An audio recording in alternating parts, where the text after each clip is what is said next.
వ్యవసాయ యాంత్రీకరణలో కమిషన్ల దందా నీకింత నాకింత అంటూ కంపెనీలతో బేరసారాలు 2025-26కి టెండర్లు ఖరారైన ఒక్క పరికరం ఇవ్వని ప్రభుత్వం ఆర్థిక సంవత్సరం ముగిసిన కొలిక్కిరాని డ్రోన్ పైలట్లు సిఎస్సి గ్రూపుల ఎంపిక గతేడాది ఇవ్వాల్సినటువంటి పరికరాలు ఈ ఏడాది ఇచ్చేందుకు సన్నాహకాలు అధిక ధరకు కోట్ చేసి సామర్థ్యం లేని చైనా పరికరాలకు పచ్చజెండా జీఎస్టీ 12% నుంచి 5%కి తగ్గించిన పరికరాల ధరలు మాత్రం పెరుగుతూ ఉన్నాయి.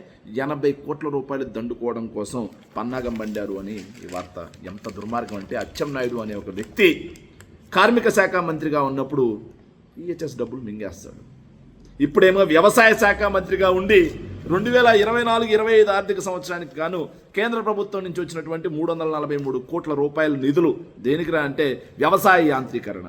ఆ 43 కోట్ల నిధులకు సంబంధించి 1,00,000 మందికి వ్యక్తిగత పరికరాలు, సిఎస్సి గ్రూప్లో 1000 మందికి కిసాన్ డ్రోన్లు, క్లస్టర్ స్థాయిలో 1000 కంబైన్డ్ హార్వెస్టర్స్ ఇస్తామని చెప్పేసి 343 కోట్ల రూపాయలు తీసుకుంటే ఆచరణలో మాత్రం 129 కోట్లతో 25,000 వ్యక్తిగత పరికరాలు, 875 డ్రోన్స్ పంపిణీ చేసి అస్మదీయ కంపెనీలకు మాత్రమే ఇచ్చారు, అర్హత గల కంపెనీలకు ఇవ్వలేదని చెప్పేసి ఆ కంపెనీలే నేరుగా కోర్టును ఆశ్రయించడం జరిగింది. బిల్లుల చెల్లింపులో 15 నుంచి 20% తీసుకున్నారు. అంటే దాదాపుగా 25 కోట్ల రూపాయలు అచ్చెన్నకు సంబంధించినటువంటి బృందం నొక్కేశారు అని చెప్పేసి వ్యవసాయ యాంత్రీకరణ పరికరాలు చెందిన వాళ్ళే నేరుగా కోర్టును ఆశ్రయించినటువంటి పరిస్థితి చూసాం.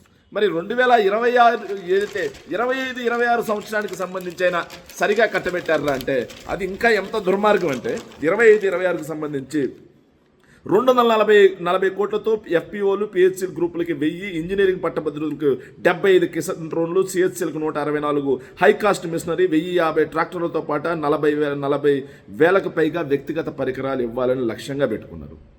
కంపెనీల నుంచి పర్సంటేజ్లు కూడా వసూలు చేసి ఇవ్వాలి అంటూ ఒత్తిడి చేస్తున్నారని అప్పుడు ఆగ్రోస్ ఎండీగా ఉన్నటువంటి రాజ్మోహన్ని అడిగితే ఆయన్ని బదిలీ చేసి ఆయన్ని కాస్త విజిలెన్స్ నివేదిక, ఆయన ఇచ్చినటువంటి విజిలెన్స్ నివేదిక తొక్కిపెట్టారు. ఆ నోడల్ ఏజెన్సీలు ఇవ్వాల్సిన వాటిని కాస్త వ్యవసాయ శాఖకి మార్చేశారు. ఏపీ ఆగ్రోస్ని నోడల్ ఏజెన్సీగా ఉన్నటువంటి ఏపీ ఆగ్రోస్ని తప్పించి వ్యవసాయ శాఖకి నేరుగా ఇచ్చారు. మరి ఎంత దుర్మార్గం అంటే జిఎస్టీ 12%, 15% ఉన్నప్పుడు మాత్రం 22,000, 23,000 అయితే జిఎస్టీ 5% తగ్గిస్తే 26,000 రూపాయలకి ఇలా అధికంగా దుర్మార్గంగా చైనాకు సంబంధించినటువంటి హార్వెస్టింగ్ మిషన్లు, మన హార్వెస్టింగ్ మిషన్లు అయితే 1.5 to 2% వరకు కూడా వేస్టేజ్ ఉంటే చైనాకు సంబంధించినటువంటి హార్వెస్టింగ్ మిషన్స్ 7.5% హార్వెస్టింగ్ మిషన్లు కోస్తా ఉంటే 7.5% పంట నష్టం జరుగుతూ ఉంది. కానీ వాటినే కట్టబెడతా ఉన్నారు.